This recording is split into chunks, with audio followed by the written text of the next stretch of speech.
E você acha que há esperança para a Venezuela em termos de melhora? Porque, até pensando numa queda do Maduro, a gente estava comentando que o povo vai às ruas e alguém aproveita para dar um golpe. E talvez esse cara que deu o golpe não vai entregar o poder pro González, por exemplo. Ou entregue daquela maneira, você vai ficar no poder, mas quem manda sou eu, porque eu tenho as Forças Armadas. Um general que venha fazer esse tipo de coisa. Porque nesse regime tão centralizado, tem aquela ideia muito interessante do Hayek, no Caminho da Servidão, que ele fala que, cara, se tem alguém que é dono de tudo e você tira esse cara, você passa a ser o dono de tudo. Então, nessa competição, né, vale tudo. Uhum. É só você imaginar quem tá em casa. Você tem uma casa que tem muita riqueza dentro. Mas quer proteger essa casa. Você bota cerca elétrica, você bota arame farpado, você bota cães, contrata segurança, coloca câmeras, compra uma arma. Você tenta aumentar o custo do ataque para que o atacante ele veja, poxa, o custo do ataque é tão grande que não vale a pena o prêmio que tem lá dentro. Só que quando o prêmio é o controle absoluto de um país, a capacidade de tributar, muito, né? no caso da Venezuela, 28 milhões de pessoas, mais ou menos, e de comandar um estado que é dono da maior reserva de petróleo do mundo. Então toda essa riqueza o cara vê, não tem barreira de ataque ser o suficiente. E se não tem barreira de ataque, quem tem vantagem? Um González que é um diplomata e que nem sei se queria o poder tanto assim, foi muito mais alguém colocado pra concorrer, né, porque tiraram outras pessoas que eram mais fortes do processo, ou um general que ele tá olhando e falando, caramba, eu posso ser o novo Hugo Chávez, basta que eu tire o Maduro. E provavelmente esse cara não vai entrar falando, agora eu vou colocar o plano do Mises em prática, vai ser escola austríaca aqui na Venezuela. Não vai, esse cara já fugiu pros Estados Unidos há muito tempo. Não vai ser um cara de Chicago, né, não vai ser um keynesiano, vai ser um cara bem socialista mesmo. Você vê perspectiva de melhora? Cara, eu não trabalho, nem como estudioso, nem como cidadão, com a ideia de esperança quando se refere à política. Então é uma palavra que eu... Isso é muito É muito animador. Eu entendo a sua pergunta, mas eu não gosto de colocar essa palavra esperança em qualquer discussão sobre política, porque... primeiro, cara, política é um esporte sangrento. Segundo, política é resultado de trabalho. Quem trabalha mais de forma mais eficiente, ou tem, por outro lado, as armas, acaba sendo vencedor. Então não adianta ter esperança. Adianta criar condições para e eventualmente lutar armado para derrubar um regime. Assim, não tem outra coisa. Num ambiente de normalidade institucional, aí a luta é outra. A luta é para aprimorar os mecanismos institucionais e a própria cultura política de um país, que aí tem coisas maiores, né, como as próprias virtudes cardeais e teologais, a própria religião no seu aspecto pedagógico, porque se você não tem essas dimensões transcendentais que são metapolíticas, ou seja, que estão acima da política, todo o resto é muito frágil.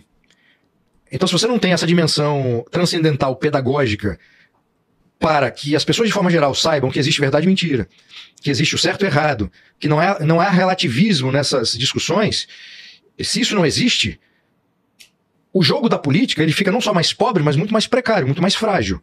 Então a cultura política de uma sociedade ela é muito mais importante do que o jogo da política naquele momento, ou até mesmo as instituições que existem.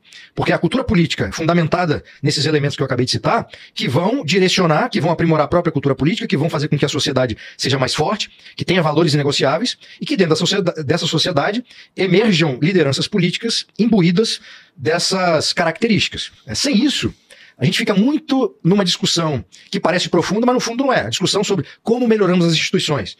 Beleza. Como melhoramos as instituições? A nossa sociedade está ok? Eu estou fazendo a minha parte, quer dizer, eu estou tentando ser uma pessoa mais virtuosa. Sem essa discussão primeira, todo o resto fica muito na dependência do imponderável. E essa, para mim, é a grande discussão, inclusive do ponto de vista político, né? Como é que você pega a política e transcende a política para tratar daquilo que realmente importa.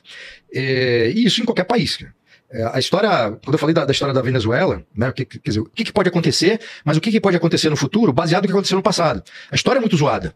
Então você tem golpes, você tem derrubada de presidentes, tem um escritor venezuelano chamado Rómulo Gallegos, que um escritor entrou na política, era um socialista, o partido que ele criou, a Ação Democrática, era uma mistura de trabalhismo com social-democracia. Sei lá, mal comparando, talvez fosse a mistura entre o PSDB e o Partido Trabalhista do Brizola. E a história dele é muito interessante, ele tem um romance que é razoável, chama Dona Bárbara. Ele é um escritor, ele entra na política, ele primeiro é chamado para ser ministro da Educação, fica 6 meses e sai. Isso nos anos 36 eu acho que ele foi ministro da Educação, ficou 6 meses e saiu. Depois já nos anos 40 tentou concorrer à presidência, perdeu. Depois ajudou a derrubar um governo por meio de um golpe. Depois foi presidente da República, se elegeu, e depois foi derrubado por outro golpe. Isso nos anos 40. Então, assim, quando você pega a história da Venezuela para trás, também tem essa sucessão de golpes e derrubadas. Quando você tem esse histórico, não adianta a gente se preocupar de forma restritiva com as instituições. Porque você já tem uma mentalidade, pelo menos das elites políticas e econômicas, de que derrubar presidentes faz parte do jogo. Okay. Assim como existe no Brasil. Então, essa cultura política, quando ela é autoritária, não adianta você ter instituições muito bem delineadas, uma arquitetura institucional, uma Constituição. Porque a partir do momento que você tem um golpe, a Constituição será alterada e as instituições mudarão de fase. Entende? Então, a minha grande preocupação na discussão política, já de muitos anos, tudo bem, podemos até aqui discutir de forma exclusiva a política, nas suas dimensões institucionais, teóricas e tudo mais. Mas, no fundo, o que está acima da política e que dá norte à política?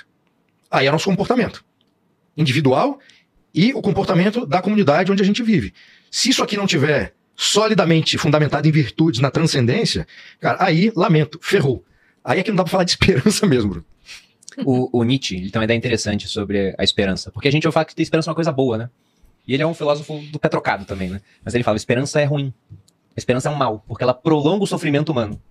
Aí o cara, por exemplo, que ele viu, começou a dar ruim na Venezuela, deixou ir embora. Aí o amigo dele fala, não, vai mudar, cara. Aí Em 2024 agora, então daqui a 6 anos, em 2032 vai aparecer a via democrática. E aí vai tirar o Maduro, entendeu? Ele vai morrer, no caso. Não tem como. Quantos anos o Maduro tem, será? Ah, vai viver muito ainda. Ainda, né? Ai, medicina, tudo. É porque é um ponto, né? O pessoal pensa assim, a Venezuela tá muito pobre, mas como o Bruno até citou, não esvai os recursos ainda, não do ditador. Sim. Inclusive o Oliver Stone, que eu já vi aqui algumas vezes, ele fala sempre que quando você coloca sanções num desses países, você quer estrangular o regime político, mas às vezes torna ele mais poderoso, porque com sanção, ou não, o ditador vai ter o que ele quer. Porque alguém vai estar disposto a levar contrabando para ele por um certo valor. Então agora tem sanção, não tem mais carne entrando na Venezuela. Os aliados dele vão ter carne. Os Então ele vai lá e pobres fala, não tem. Exato, o pobre já não tinha, entendeu? Mas os aliados dele falam, não, pra você eu vou conseguir, quer tratamento médico pro seu filho? Eu consigo. Agora, você tem que estar me apoiando. Então, é realmente muito complexo. Aí teve outra coisa que a gente não comentou, talvez nem dê tempo, talvez nem seja o caso, mas tem um livro, Hugo Chávez, O Espectro, do jornalista Leonardo Coutinho, que é um baita livro, porque embora o personagem central seja o Chávez, ele vai falar do grande problema dessa relação entre governos e criminalidade, narcotraficantes. Então o regime da Venezuela também é um aliado do tráfico internacional, desde Chávez. E assim como outros países com outros líderes foram. Então, existe um problema adicional, que é a relação de um regime ditatorial, uma relação que existe com narcotraficantes. Aí é complicado, porque as ramificações são tantas e tão ocultas que a gente não consegue sequer ter a dimensão desse problema e das conexões, inclusive dentro do Brasil. De que forma que essas conexões de narcotraficantes com o governo venezuelano afetam o Brasil, que pelo menos tem um presidente, não vou falar o Brasil, mas tem um presidente que é aliado do Maduro. Sabendo-se que há essa ligação, conforme várias provas apresentadas no livro do Leonardo Coutinho. De que maneira que essa conexão é facilitada, né, conexão de narcotráfico é facilitada da Venezuela para o Brasil e outros países, porque existe aqui um presidente que é aliado do Maduro. Existe um problema, cara. Quer dizer, no fundo a gente está discutindo a ponta do iceberg e para baixo do oceano tem muita coisa, muitos problemas que... às vezes a gente tem informações precárias ou parte da informação, mas é coisa que não aparece. Como é que você combate isso tudo de uma vez só?